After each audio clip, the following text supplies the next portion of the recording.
Halo semuanya, pada kesempatan ini saya akan mempresentasikan, materi dari buku Product-Led Growth karya dari Wes Bos. Topik ini membahas bagaimana sebuah produk bisa menjual dirinya sendiri tanpa bergantung penuh pada tim sales. Perkenalkan, nama saya Kevin Akmal Syauqi, NIM 28025214453 dari jurusan Information System. Sebelum masuk ke materi, kita lihat dulu relevansi topik ini dari kacamata sistem informasi. Product-led growth sangat sistem informasi driven, mulai dari data analitik untuk track user behavior, CRM untuk conversational bumper, in-app guidance tools untuk product bumper, cloud infrastructure untuk super premium dan free trial, hingga product analytics seperti Mixpanel dan Amplitude untuk memonitor conversion. Intinya, tanpa information system yang solid, product-led growth tidak bisa berjalan. Oke, ini adalah tujuan pembelajaran kita hari ini. Kita akan memahami apa itu product-led growth, kenapa semakin relevan sekarang, dan bagaimana memilih model yang tepat melalui MOT framework, dan bagaimana membimbing user sampai mereka benar-benar merasakan value dari produk yang kita ciptakan. Oke, kita mulai dari pertanyaan dasarnya. Apa itu product-led growth? Coba kita pikirkan, pertama kita coba pikirkan dulu, kalau misalkan, teman-teman ingin membeli parfum, apa yang, perlu kita lakukan?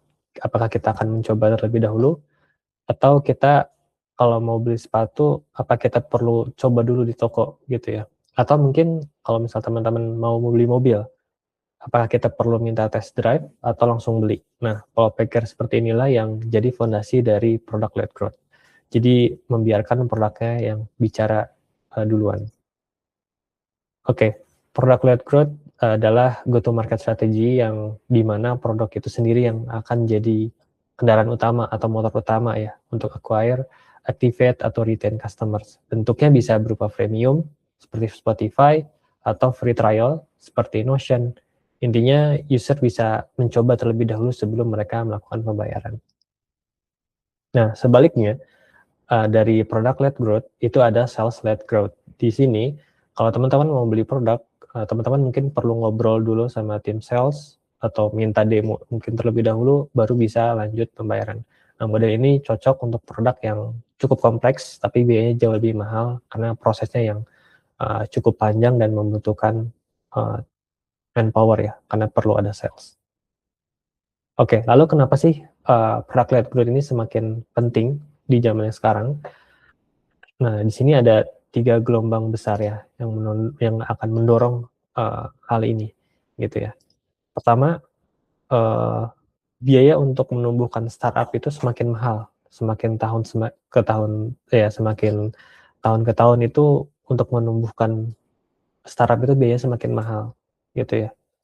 Kedua, buyer lebih prefer untuk melakukan self educate gitu ya. Jadi mereka bisa googling sendiri, mereka bisa observe sendiri, baca review sendiri, dan mereka mungkin lebih jarang ya untuk atau menghindari untuk dihubungi oleh pihak sales. Dan untuk ketiga, secara pengalaman untuk menggunakan produk juga sudah menjadi bagian proses pembelian itu sendiri ya. Jadi produknya karena lebih seamless, jadi produknya nggak ribet juga dan orang langsung tinggal beli aja gitu ya si produknya, karena tidak perlu memakan waktu atau step yang cukup panjang.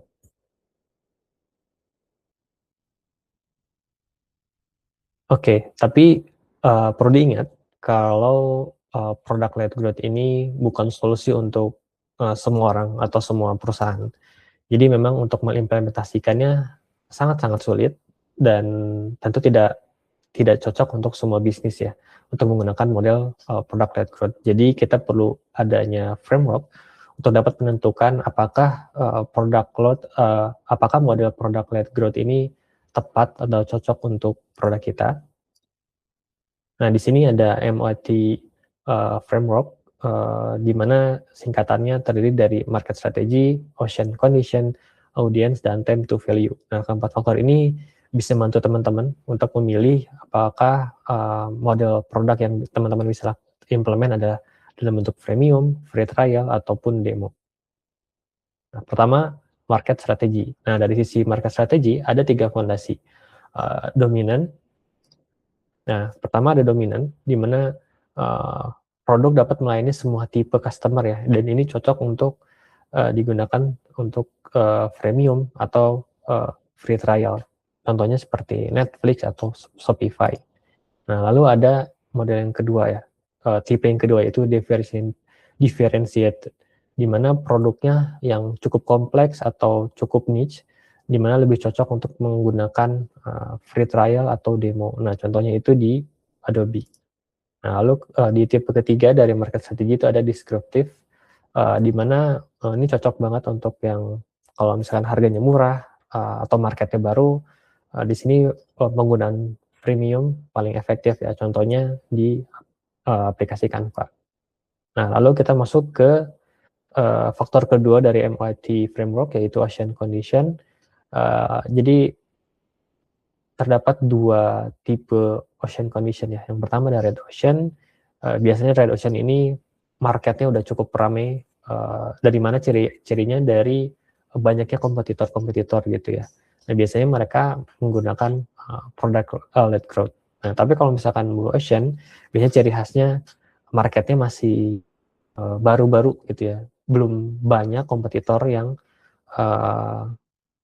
mengimplement produk tersebut atau nge-launch produk tersebut gitu. Jadi memang baru dan perlu ada edukasi terlebih dahulu. Jadi karena perlu ada edukasi terlebih dahulu, makanya perlu adanya sales. Jadi lebih cocok untuk yang Blue Ocean ini model sales-led growth.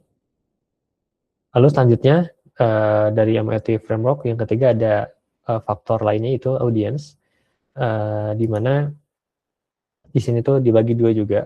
Untuk di audience ada top down selling, di mana teman-teman bisa jual langsung ke decision maker-nya gitu ya, di level atasnya, dan ini biasanya lebih cocok untuk nge-approach dengan sales led growth. Nah, ada juga yang tipe audience yang bottom up selling, di mana user biasanya yang mulai pakai duluan gitu ya. Nanti secara bertahap bakal melakukan upgrade. Nah, ini biasanya lebih cocok ya untuk menggunakan produk led growth gitu ya. Nah, di sini juga ada beberapa model yang cocok ya untuk menggunakan top down atau bottom up atau dan lainnya sih, itu kurang lebih.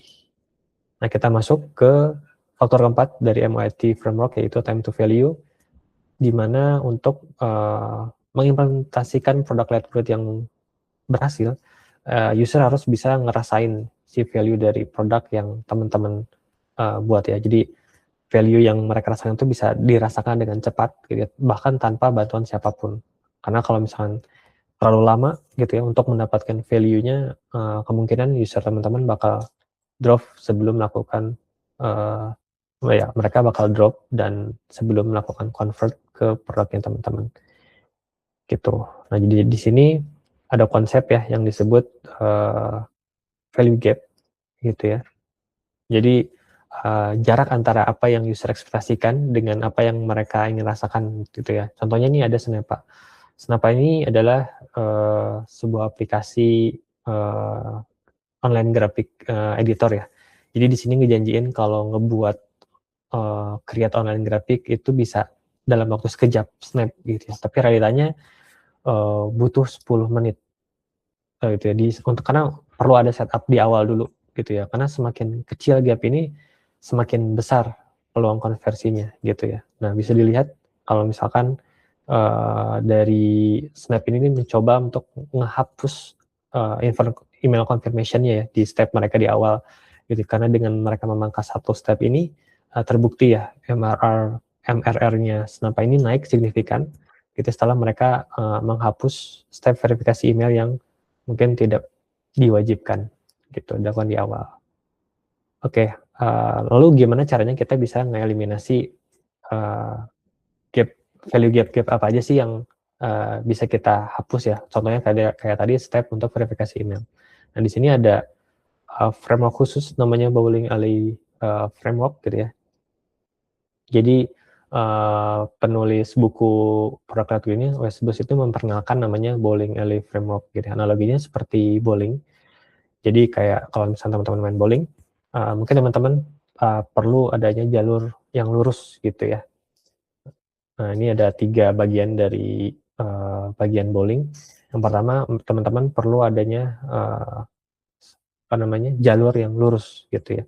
Nah, dan juga teman-teman juga perlu ada bumper di bagian kanan dan kiri ya, agar bolanya itu nggak nyasar kemana-mana gitu ya. Jadi di sini ada 3 komponen bisa dibilang, ada straight line onboarding, ada kedua product bumper, dan juga conversational bumper gitu ya. Nah, kita coba jelasin satu persatu ya. Yang pertama kita bakal bahas ke straight line onboarding. Nah, di sini ada 3 pertanyaan. Jadi teman-teman bisa tanya ke teman-teman sendiri, kalau misalnya teman-teman punya produk, kira-kira step mana sih yang bisa teman-teman hilangkan gitu ya. Lalu yang kedua, step mana sih yang sekiranya bisa ditunda dulu deh gitu. Mungkin nggak dulu, jangan dilakuin sekarang di awal-awal deh, nanti aja di akhir atau di tengah-tengah gitu misalkan. Atau yang ketiga, step mana sih kira-kira yang benar-benar wajib ada gitu, dan kayaknya ini nggak bisa dihapus gitu. Nah, untuk apa? 3 pertanyaan itu untuk agar value yang user harapkan itu bisa mereka dapatkan secepat-cepatnya gitu, tanpa ada proses yang panjang gitu. Nah, yang kedua ada product bumper. Nah, di product bumper ini adalah panduan ya dalam aplikasi untuk membantu si user untuk nge-adopt si produknya.